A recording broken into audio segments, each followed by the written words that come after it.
Welcome to Public Health on Call, a podcast from the Johns Hopkins Bloomberg School of Public Health, where we bring evidence, experience, and perspective to make sense of today's leading health challenges. If you have questions or ideas for us, please send an email to publichealthquestion@jhu.edu. That's publichealthquestion@jhu.edu for future podcast episodes. This is Lindsay Smith Rogers. Today, a health crisis among residents of reservations in the Great Plains region of the U.S. Dr. Meghan Curry O'Connell, Chief Public Health Officer at the Great Plains Tribal Leaders Health Board and a member of the Cherokee Nation, talks with me about the alarming rise of syphilis cases that have far outpaced even national numbers and why she and other public health officials are struggling to respond. Let's listen. Dr. Meghan Curry O'Connell, thank you so much for being on Public Health on Call. Would you start off by telling us a little bit about your role and your work? Sure. Well, thank you so much for having me. I am currently the Chief Public Health Officer for the Great Plains Tribal Leaders Health Board. We serve the 18 tribal communities in North Dakota, South Dakota, Nebraska, and Iowa.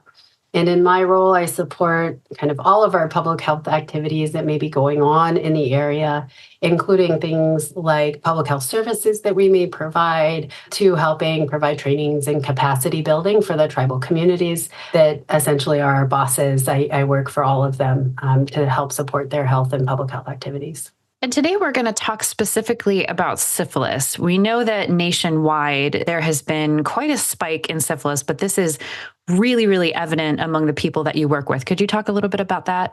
Yes, nationally, we've seen an increase in syphilis among all Americans, especially since 2020. And the data is a little bit older, so the base national data we have is from 2022 that's been released so far. And nationally, the increase has been about 150%. So that's very high. But among American Indians in our area, it's nearly 2,000%. So it's far outpaced what we've seen nationally among all Americans. And nationally, among American Indians, the rates have been very high. But among those that we serve in the Great Plains, the increase has been even sharper. Are there specific groups within this population that are being more impacted than others?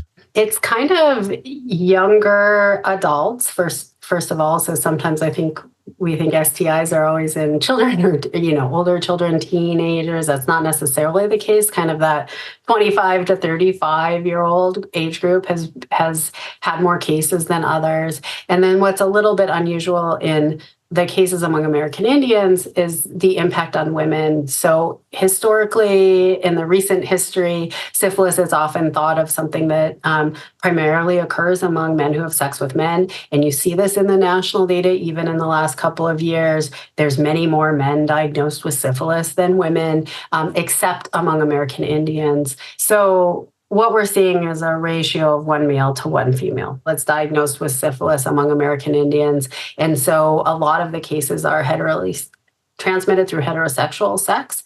And we have many more women that are impacted. And the reason that's important to point out is there's clearly something different going on in this outbreak than is happening in other parts of the country and in other racial and ethnic groups, but also it impacts the rates of congenital syphilis. So congenital syphilis is, of course, syphilis that the fetus or infant gets from the mother during pregnancy. And American Indians also have the highest rates of congenital syphilis of any racial or ethnic group. And part of what's driving that is because there's so many women of childbearing age who are infected with syphilis. So you have a 2,000% increase, and then you're seeing some unusual transmission patterns. What do we know about why this is happening?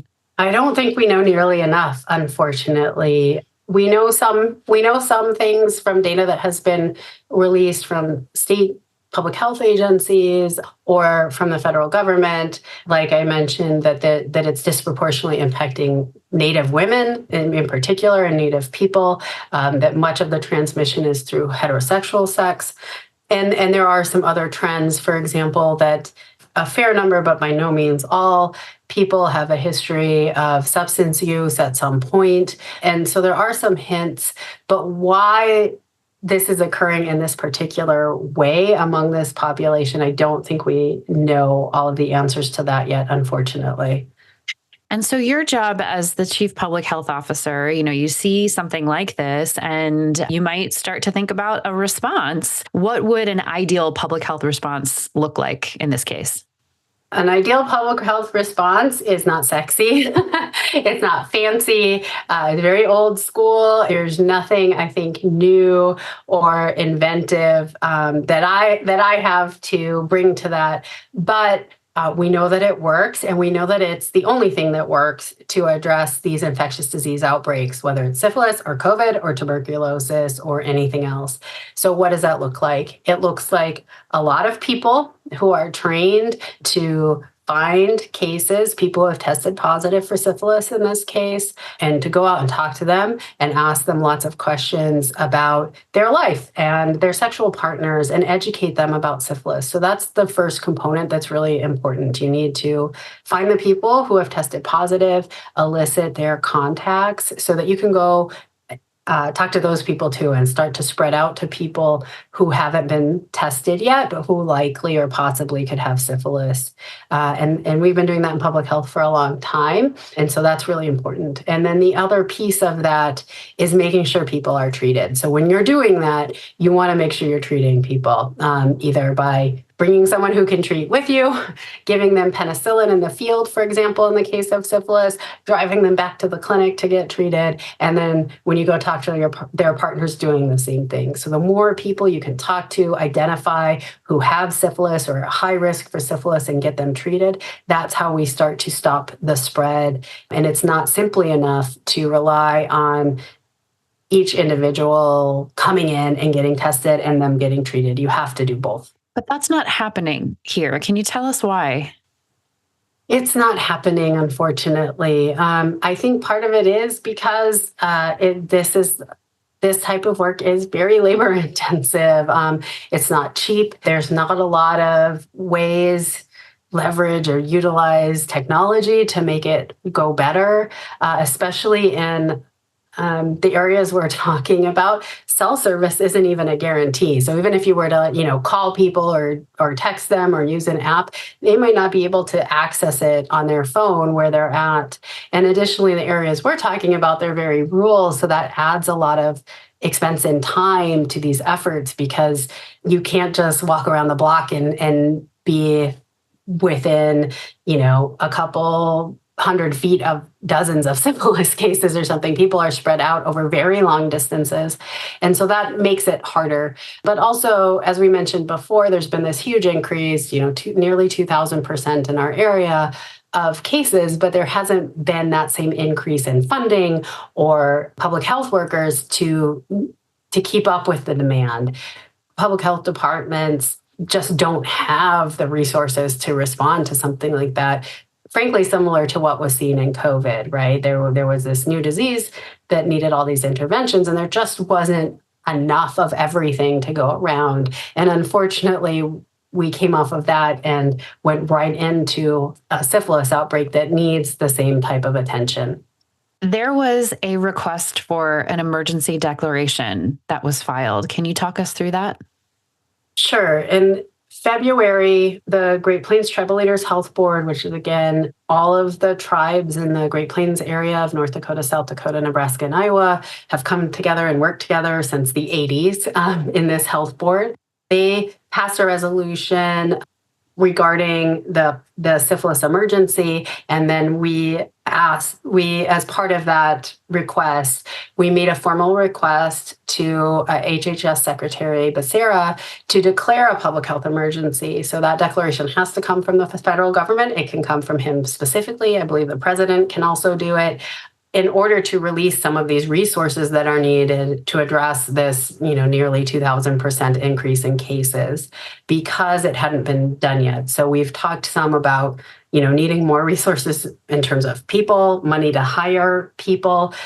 We haven't talked about some of the other challenges that have been involved in this, for example, like needing penicillin to treat people. There's been a shortage in America for not quite, but about a year. That's the best treatment for syphilis. It can be hard to get. It's improving, but that's impacted the response. It's very expensive. And so all of these different pieces that are needed, asking the secretary to declare an emergency so that some of those resources could be released in this emergency setting. And what do you expect to see happening next? So we have not yet received a response from HHS or Secretary Becerra. It's been almost 2 months since we made the request. And of course, in that time, people continue to get infected. Unfortunately, infants continue to get infected and die. Syphilis, you can have, in a lot of cases, you can have syphilis for a long time and you'll be okay, right? Eventually, if you get screened and treated appropriately, nothing will happen. There are some cases, though, that can be very serious right away. And obviously, we don't want people to be sick regardless. But in the case of congenital syphilis, it's very, very time sensitive and very, very serious.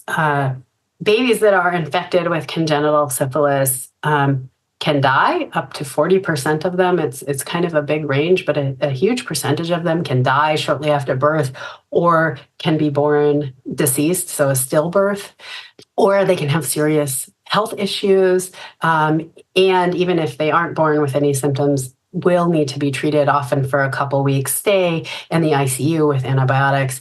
And it's completely preventable if we catch those moms and get them treated. But there is this very urgent, time-sensitive issue around congenital syphilis because we can only get them, we can only prevent it while the mom is still pregnant. Part of this urgency, too, also has to do with those babies. Every moment in a pregnancy that we're not able to find the mom or for whatever reason she's unable to be tested or treated, it's very high risk for that infant. And so with the emergency, trying to act on that by not only protecting the moms, but everybody around it. Again, if we remember from COVID, it's not enough to focus on that most vulnerable person, the baby. You have to treat everybody around them so they don't get sick in the first place is super important and very concerning that infants, and particularly native infants, are continuing to get infected and therefore die and have some other serious medical outcomes as well. I'm not sure why not. I think it depends on who and which group we're talking about. Again, the data is collected in a variety of different ways at a variety of different sources, right? So there's the clinical collection by a doctor. They do your syphilis test, for example, and then there's kind of the public health collection at the next level, which is often at the state, which gets that from the clinical facilities. And then there's also the federal level. So it's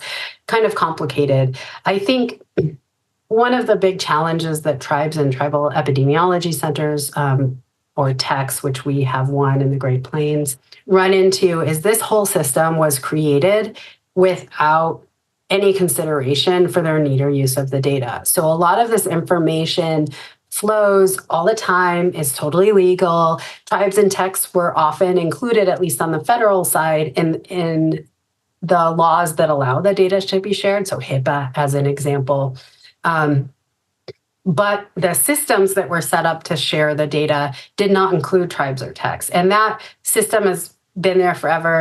I've done it as a physician. You fill out the form and you send it to a state lab, and everybody just kind of does that. And then, the tribes or techs come along and say, hey, we'd like that too. And everybody goes, what? No, I don't think we can share with you. It's kind of a weird request. We've never done that before. And so it's not something that historically has been taken into consideration on kind of that boots on the ground level, that there's this clear data stream. And so I think a lot of the challenges around data access have to do with that issue. So you have a pretty major problem with syphilis going on. You've asked for an emergency declaration to help free up some resources for you to do the traditional unsexy, as you called it, public health work to actually, turn this around. But a huge part of this is that you're just not getting even the basic data to understand what's happening. So even without an emergency declaration, you can't do your job. So what is the next step here? We are making headway, and we continue to work on all of these issues. We do currently, actually, right now, have a CDC deployment to the area to help find cases and work on that issue and do some training with staff so that they can continue to do that in the future. This was able to happen because we have begun to receive some information from the state of South Dakota around these cases, and hopefully we'll be able to continue that in the future.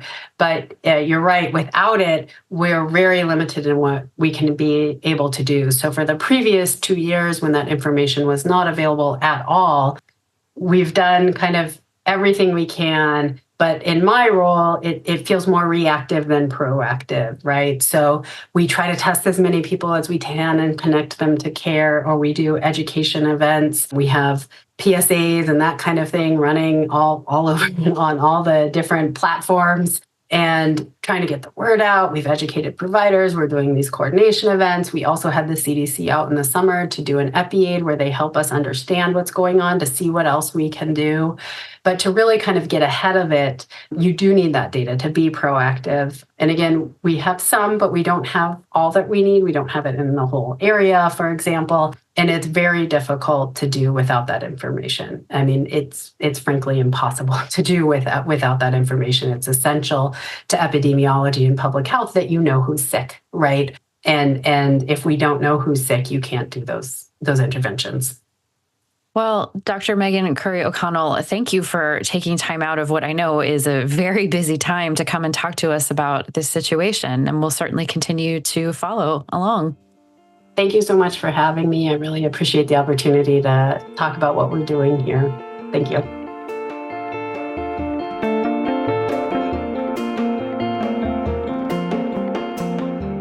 Public Health on Call is a podcast from the Johns Hopkins Bloomberg School of Public Health, produced by Joshua Sharfstein, Lindsay Smith Rogers, Stephanie Desmond, and Grace Ciceri. Audio production by J.B. Arbogast, Holly Cardinale, Spencer Greer, Matthew Martin, and Philip Porter, with support from Chip Hickey. Distribution by Nick Moran. Production support from Catherine Ricardo. Social media run by Grace Ciceri and Eliza Rosen. If you have questions or ideas for us, please send an email to publichealthquestion@jhu.edu. That's publichealthquestion@jhu.edu for future podcast episodes. Thank you for listening.